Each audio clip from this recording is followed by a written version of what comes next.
Hey guys, Brian from Boas here. I've been really fortunate to have lots of amazing locality anamorph boas in my collection that I've worked with over the years. But today I want to share with you what I feel is the most underrated boa of them all. And I actually have some available now, so be sure to stay tuned to the video. So if you're new here, this is the place for information about all aspects of keeping and breeding boas. I would really appreciate if you'd like the video and subscribe to the channel. It helps the channel grow on YouTube, and I greatly appreciate your support. Okay, so let's cut right to the chase. If you haven't guessed already, this is a normal boa, basically a boa that doesn't have a definitive locality attached to it, or it's not expressing any morph genes, at least visually. And so these are called normal. I'm not exactly sure why they're called normals. It's a little bit of a judgmental term. I mean, are there abnormal boas? But anyway, it's basically just your common wild type garden variety pet store boa, often referred to as a Colombian red tail. And I would say most of them are probably 95% Colombian, including this one. And I would also say that if you saw this animal in a zoo or you saw it in the wild in Colombia, you would have no idea that it was a captive produced boa. It just basically looks like a wild Colombian common boa, Boa imperator. And not just does it look that way, but it also acts that way. And if you've seen my videos, you know that my #1 recommended pet boa is a Colombian boa. I just love Colombian boas. They're so docile, so handleable, and so easy to keep. And these non-locality specific, largely Colombian boas pretty much behave exactly the same way as my Branchia Colombia boas and my Coups Pastel boas. So just because they don't have that bloodline or that specific locality, as far as a pet, they're pretty much indistinguishable. If you followed my breeding over the years, you might know that I've never really produced any of these normal type boas until this year. And I started off producing just locality boas, and I got into some of the morph litters. And this year I had a morph pairing that resulted in some of these normal type boas. And I'll say a little bit more about specifically what they are.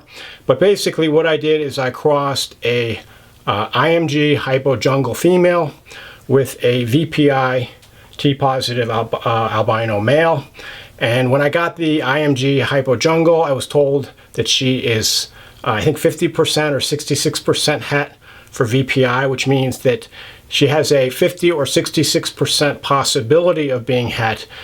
But since you can't say for sure, the only way to find out is to do a test cross and cross with the visual. So I crossed her with my visual VPI T-positive male. Unfortunately, she didn't prove out, and none of the babies were VPI T-positive albino, although 100% of them were 100% het for VPI T-positive albino because their father is a VPI T-positive albino.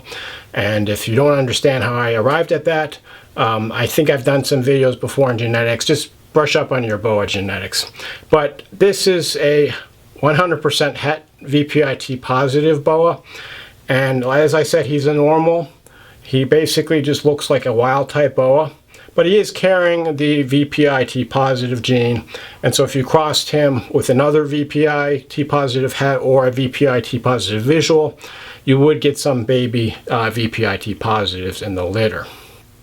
And the normal type boa was actually the first boa constrictor that I kept over 30 years ago when I was still a teenager. I would go to the local herp society, and I was growing up in Fairfield County, Connecticut, and our local herp society was the Southern New England Herpetological Association, or SNEHA. I have a lot of fond memories of going there. But I went there, and there was a person who was selling just regular boas. And at the time I called them red tail boas, but they look just like this animal. Basically your common boa, Colombian type, garden variety, wild type boa. And I picked out a real nice female, took her home, really enjoyed keeping that boa as a pet, had her for many, many years. She got up to around 8 feet long. And but again, I didn't really, at that time, I didn't know anything about locality boas. I kind of knew that there were these true red tail boas, and my boa was not quite the true red tail boa, but she was a beautiful boa. She had a red tail, so I always thought of her as a red tail boa. You can see this guy has kind of a reddish tail as well. Not quite as bright red as my Surinames, but a really nice, attractive kind of brick red nonetheless. And so at the time I picked up my first true boa constrictor, or actually a boa imperator, and the price was $150, which, you know, that was a lot of money for a teenager back in the early 90s. But in honor of that, I am pricing these animals at the exact same price, $150. You can pick up a really great top-notch pet boa, one of these normal Colombian boas, or Colombian type boas I should say, from my morph litter 4. You can see the available animals on my Flickr page. The link is below the video description, so check those out. And I think I have like 4 or 5 of them that are available. Just grab one of the other normals, and some of these are also jungle because the mother of the litter was a jungle, so statistically about half of them should be jungle. As you probably know, jungle can be a confusing morph, and it can be pretty hard to tell for sure if you have a jungle in some cases, especially when you have a low expression jungle, which means that it doesn't have a kind of a screamingly obvious phenotype. It just has a few of the characteristics, but sometimes the characteristics are in non-jungles as well.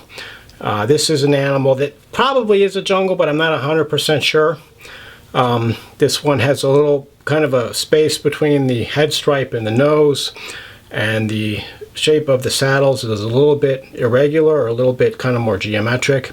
But I would say that this is a low expression jungle, if at all.